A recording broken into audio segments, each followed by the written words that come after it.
Greetings, everyone, and welcome to another episode of the Aussie Tech Security. It's Glenn Goodman here, and in a minute I'm going to introduce you to Roger Smith, the co-host of the show.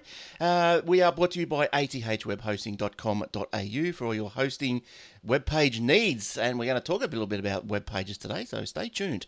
All right, you can catch Roger at SME Security on the Twitter, or go to his website at rniconsulting.com.au if you have any need for penetration testing and so forth. If you don't know what I'm talking about, go back and listen to some previous episodes.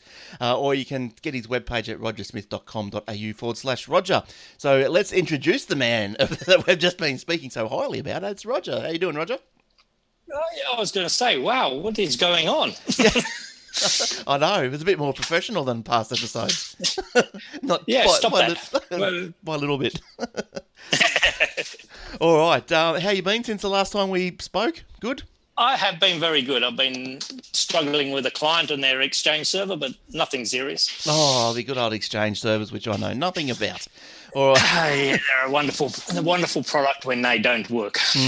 Yes. All right. Now, this episode, we are going to talk about website security. Like, you might, if you own a small business, or you might just be someone that likes to blog through WordPress or the likes, then you should be up to speed on some sort of minimal security for that site, because there are attacks happening every second of the day, and if your site is vulnerable, then you will be hacked, defaced, and smashed out of existence, and maybe even, heaven forbid, blackballed from Google, and then you are are really in trouble. All right. We've had a few of our clients who have had that situation, and it's a very long, drawn-out process to get you back out of the blackballing and back into real Google. Well, yes, I thought it was almost impossible, but it can be done. It can be done. Oh, it can be done, but yeah, you got to jump through some hoops, I'll tell you. Yeah, right. All right, so where do you want to start, Roger, with WordPress security? I guess WordPress? Let's just start with when you build the WordPress site. It used to be up until, and people are still using WordPress 4.5, I think it is, that if you just, when you installed it, it came up and said the administrator username is admin, and you didn't have to put a password in. And what a lot of people were doing was literally going past this and not thinking through the process, mainly because 12 months ago, a automated system came out that the hackers were using that actually targeted WordPress websites that had admin and password of blank. And literally, the moment they got into it, they wreaked havoc on it. But ever since that, WordPress has caught up. Now you need to use a complex password to actually set up the administrator for the account. And you've got to remember, the administrator of that first account is the god of that website. And because they can literally do everything. That's why it's such a targeted and precious commodity as well. In addition to that, what we recommend is when you're building a WordPress website is you actually don't use the admin. We have a convoluted system. We go admin underscore, the name of the person who's managing it, underscore, and then 3 or 4 numbers after that. So It's relatively hard for someone to not only get the username but also the password, and then we use a complex password of more than 10 characters for it as well. Yes, because I know when you do put in, like, we'll probably get to this a bit later if time permits, but when you do put in some sort of security protocols or security systems onto the website, and that the ones that actually report back to you, you can see that there's just attacks just on the admin, like people just trying to use admin and then some random password, but admin, they're just attacking the admin.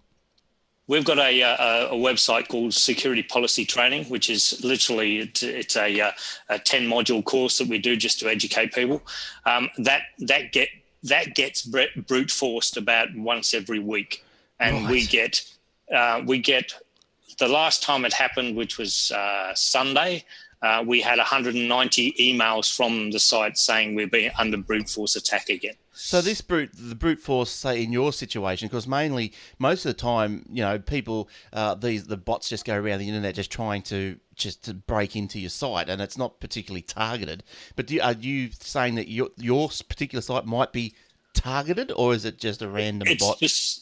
I think it's a randomly focused process. I think it's a bot that's doing it, but it's a bot that's doing it probably across maybe 200 or 300 websites, and it's just trying every combination they can think of. You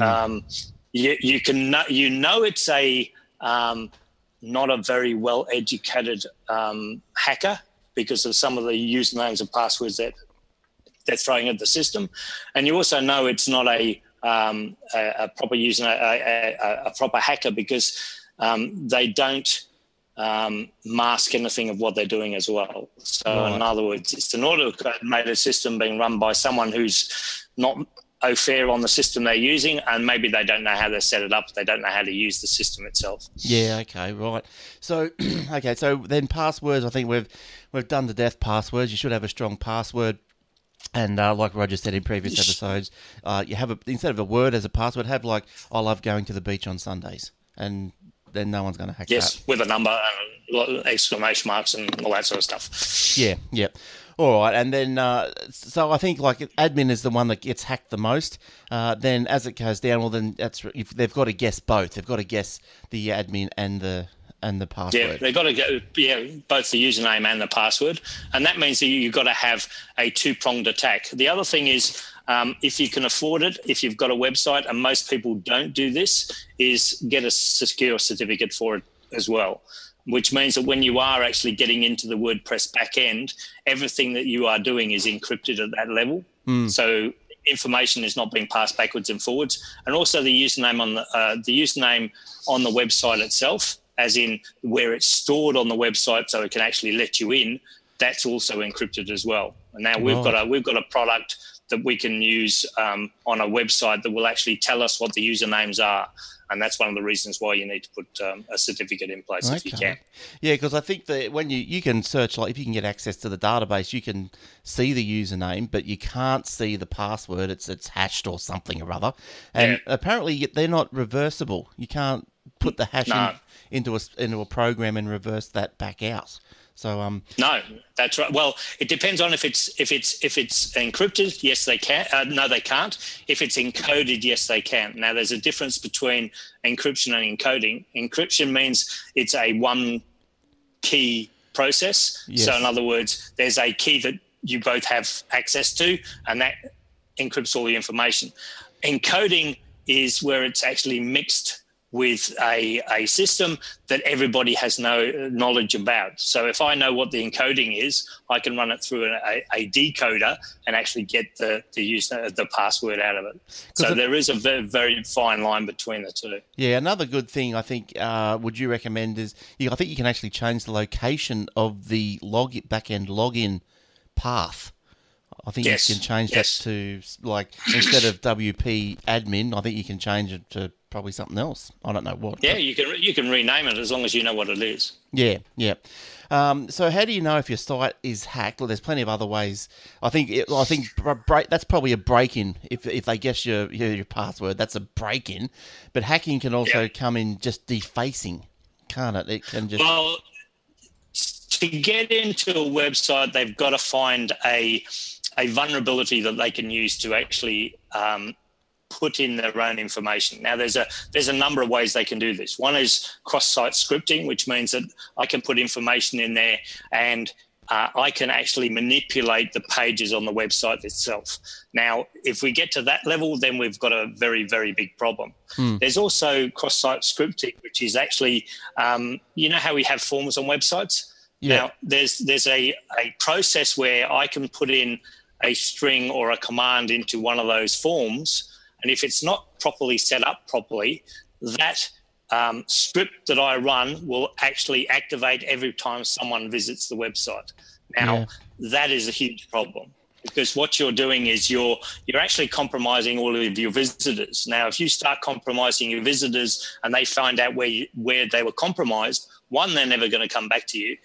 Two, your reputation is screwed. Three, the people who are actually going to use your services and systems are probably not going to anymore because you can't secure your website. So how can you? The inference is that the security is not tight across the board. Yeah. Now, in most cases with WordPress, there's not much you can do about it. There's a few things that you can make sure that it doesn't happen. One is use reputable plugins, and you really need to go through a process of, I need a plugin to do this, do a search on it, and then have a look at what people are saying about it. It's no longer something where you actually you have to you've got to think it through. You can't just throw a website together anymore. Fair enough, if you want to put a form on a website and you look up forms, then the idea is to go and have a look at the forms and go, okay, these are all the form plugins. Which one is the best one available? What's it going to do? What the functionality is? How secure it is? What people are saying about it? All of those really have to come into the process. Yeah, sometimes when I look for a plugin for the WordPress, I'll try and get the one that's been downloaded the most. I don't know if that's probably the best way, but you'd be thinking, well, totally agree. I go on how many stars it's got. If it's got more than 4.5 and it's got more than 20,000 people have downloaded it. Now, there's two reasons why that. The two reasons are, if it's been classed as a good plugin, it's going to do what you want. So that's why you've got the stars. And if you've got something like 20,000 people downloading it, then you have a better chance of having a support system behind it. Yes. And that's also very important. When you plug in a plugin and it doesn't do what it's supposed to do, you need to be able to email someone and go, your plugin doesn't bloody work. Yeah. How do I fix this? Yeah, that's right. Yes. I'm going through that. I'm going through that exact process at the moment with a plugin for one of my new websites, because it won't talk to Amazon S3. And we've been using this plugin for years, and now it doesn't want to work. So it's an absolute pain in the ass. Yeah, so it can get like that, can't it? So there's other things that you can do. Like, how do you know if your website's hacked? Well, sometimes you'll get a big red screen that comes up, and Google will put that up and say, malware ahead, be careful. If you're gone. Yep. You're in trouble. But look, there is a website. That's when you panic a lot.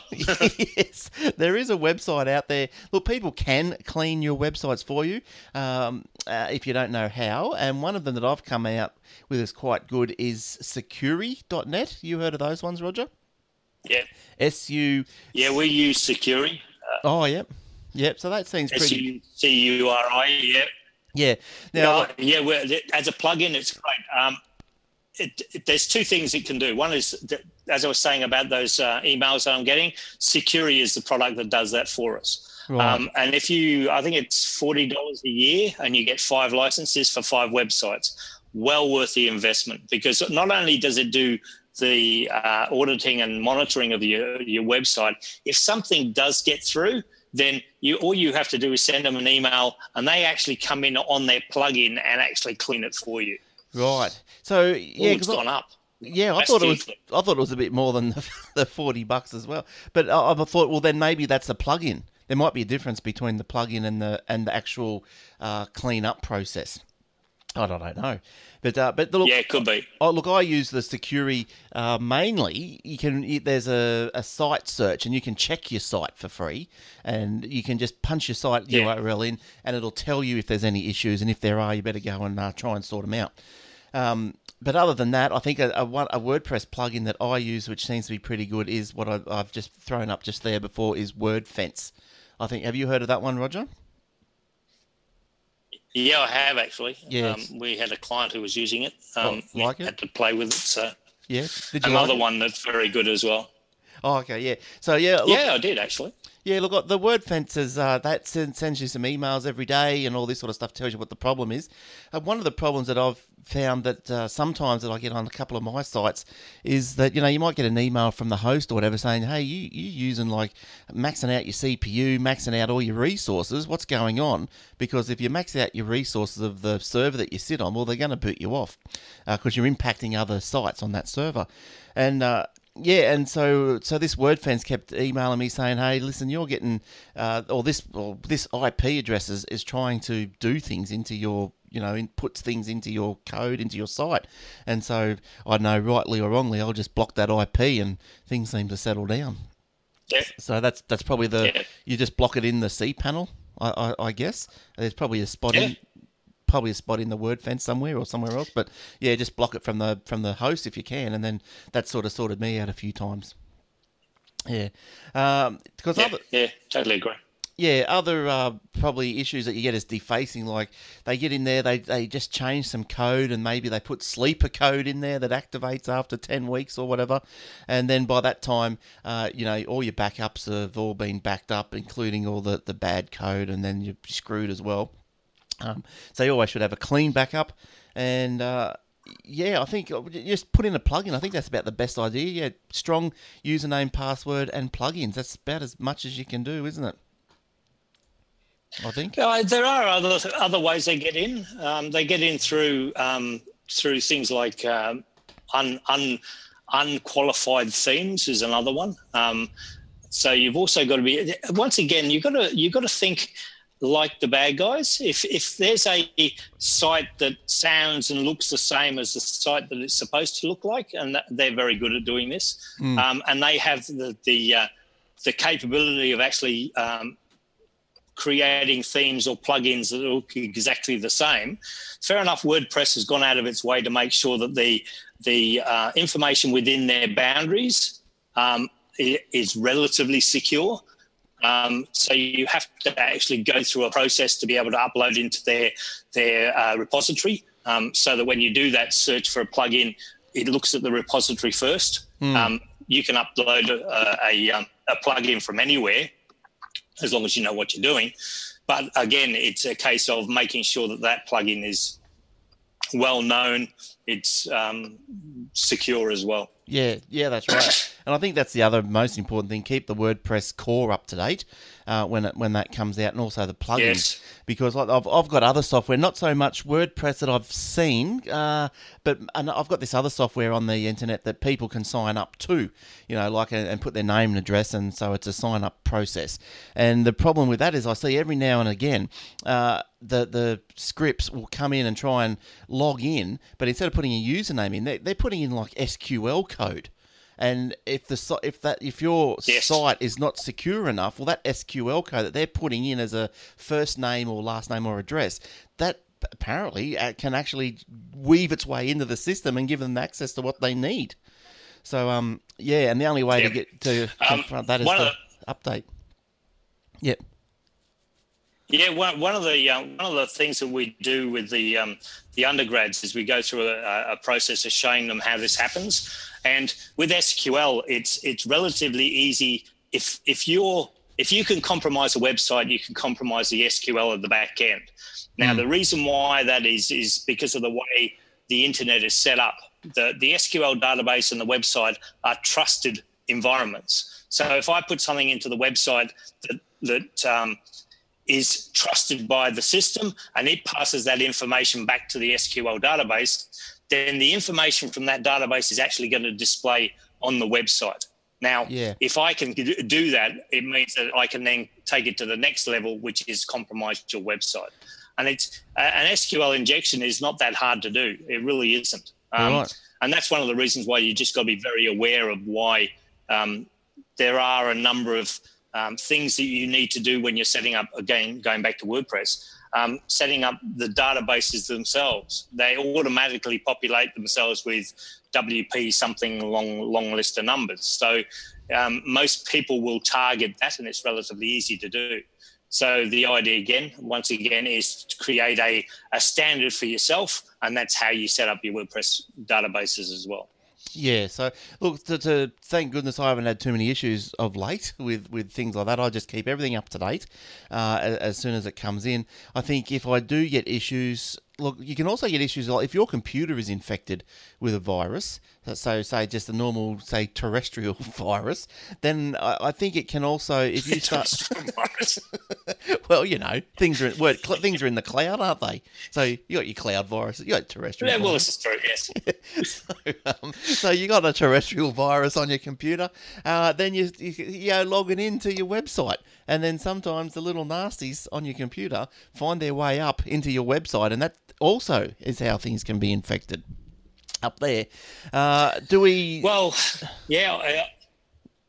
I agree. One of the things that we have a lot of problems is people don't realise how prevalent keyloggers are in virus environments. And one of the first, because if you know what you're doing, you can put a keylogger into a virus with 2 or 3 lines of code, and literally means that every time that you type on the keyboard, move your mouse, all of that information is being recorded, and it goes into a file that's then uploaded to whoever wrote the virus. Now, if you've just accessed your website, they're going to catch not only your URL, but they are also going to catch your username and password. So all of that security components that you put around it have literally just been bypassed. Yeah. And that's why it's really important that you make sure that your computers are clean as well. Yeah, that's right.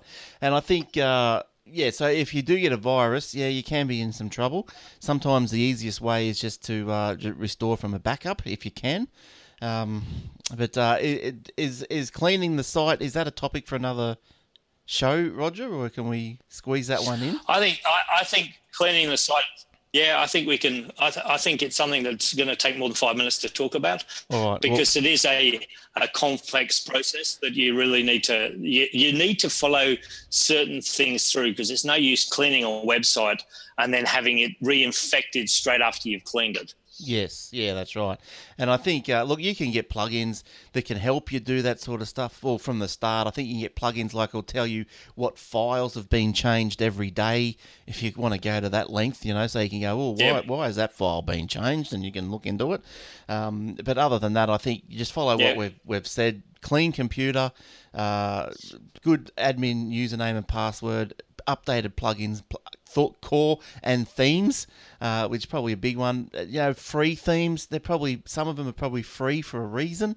Maybe they got some dodgy code in, some back doors or whatever. So, it's in your experience, though, would you say that anything that you pay for would probably be, or greatly safer than something that is for free?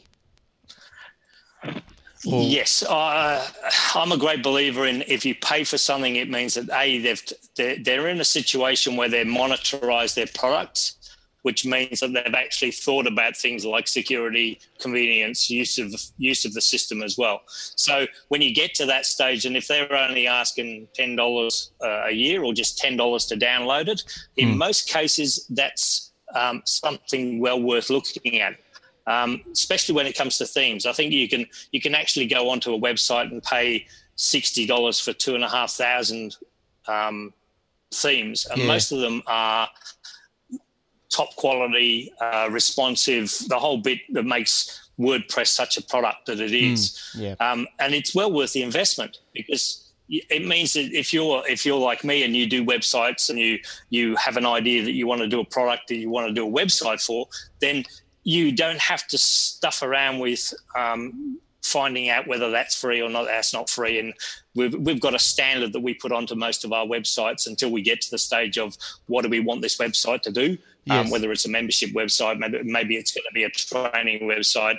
All of those sort of things then come into it. But that core system that we use, we have literally a sheet of paper that says install this, pay for this, pay for this, pay for this. Yeah, and I guess that's a bit of you make your own system up as well, don't you? Like you know what works and what doesn't after a while, and you just try and make it up. So I think like mainly you might be sitting at home and thinking, well, like I've just got a blog. There's not much to it. Like who cares? I've got it backed up every month or whatever. Like does it really matter? Well, I suppose at the end of the day, yes, because like you can be defaced, and then yes, okay, you get bad reputation on Google, then Google can block you, and then you've got a hell of a time trying to get your site unblocked. So your host, they can close you down because you've infected, or you're using resources across the board and they don't like you, so they close you. And some hosts can get pretty narky about it, can't they? They can. It also depends. Yep. Sorry, it also depends on the host themselves. If the host is not updating themselves, you can be infected at that level, which means that you have no control over it at all. And if that happens, it will be all of the websites that are being hosted on that server. Yeah. And again, if they've got the wrong version of PHP, if they've got the wrong version of MySQL, if they've got the wrong version of even basic things like WHM, if they haven't updated and looked after their own systems, right down to whatever the Linux box it is on, is installed on, then every site above that is going to be compromised as well. And because you might be thinking also, well, who cares what data they get? Okay, I'll get taken down, who cares? But I think another little jewel that they're after, which I've seen happen, is the virus gets into the site, but it doesn't give a stuff about your site. It just starts using your mail, like sending spam. And then that's another reason you get shut down, because your host says, "Oh, well, hang on a second, we don't want to go on a blacklist." So then they shut you down, and that's just an issue all round, isn't it? But just one thing before we finish off with this episode is I noticed that there's a lot of hosts out there that say they've got their PHP versions at 5.4 as their native version. So is it worth your while, security-wise, to upgrade, or just for that, say, some hosts will let you upgrade the PHP version. So should you upgrade the PHP version, or if you can't and your host only has an older version, should you change hosts? I would recommend changing hosts. If there's two answers to the question. One is, if they're not going to upgrade their own systems to make sure that their clients are secure, then you need to move hosts. And if you haven't got the ability to either upgrade or downgrade your PHP, because there are times when you may need to downgrade your SQL because your system that is on your WordPress site needs to have a specific version. Yes, it's bad practice. But there are things you don't particularly want to invest, let's say $1,000 in putting together a proper website, which has a back end that has, let's say, a members component, only to find out that when they upgraded the SQL, your members component stopped working. So it now has to be rolled back to the old version. The host won't do it. You need the ability to do it. Yeah, I think most hosts these days let you do it. I know with ours, with the ATH web hosting, you can jump in and change it from 5.4 all the way up to 7. So you can just take your pick, what you want. So that's one way. It comes a bit tricky when I've got some software on some space and also a WordPress site, but the software requires a higher version than the WordPress. So it was a bit of a tricky thing to get going, to have two things that like living on the same version of PHP. It was a bit tricky, but it worked in the end. So all right. So any last thoughts on those? I think pretty much that's just a very overview, but that's what happens, isn't it? To keep things up to date. Yeah. All right. Lovely. All right. Well, that should round us off for this episode, so that's good. Any questions? Give us an email or Twitter at SME Security, at Aussie Tech Heads, and we'll or at Glenn Goodman, might be easier. I might see it a bit easier. And then, we can try and answer your questions. Of course, this just applies across the board, not just to WordPress, but to your Joomlas, to your Drupals, to your whatever, Magentas, to whatever. Keep it all up to date. Even people who are putting their websites on Wix. It's still very important that you make sure that the applications that they're giving you are up to date at the time that you're using them as well. And just one last thing as we finish off is make sure it's backed up. Yes, your host might be backing it up maybe once a day, maybe once a week, maybe once a month. Find out when it is, but it is so much easier if you have your own. Because then you don't have to go back to the host and say, have you got a backup? It might cost money. Do your own. It's easy. There's plenty of Google stuff out there on how to back up your version of whatever you got going. WordPress, Joomla, Drupal, whatever. So back it up. Then if the worst happens, and if you backed up the day before, you just go, okay, ta-da, website, take it away, upload your clean version, secure it up a bit more, find out how they got in, and away you go. All right, cool. Good stuff. Yeah, totally agree. All right. Thanks, Roger. Very insightful. Thank you again. Well, thank you very much. I'll talk to you again later. All right. Cool. We'll see you guys next time. Okay. Cheers. Thanks for listening. Bye for now. Bye-bye.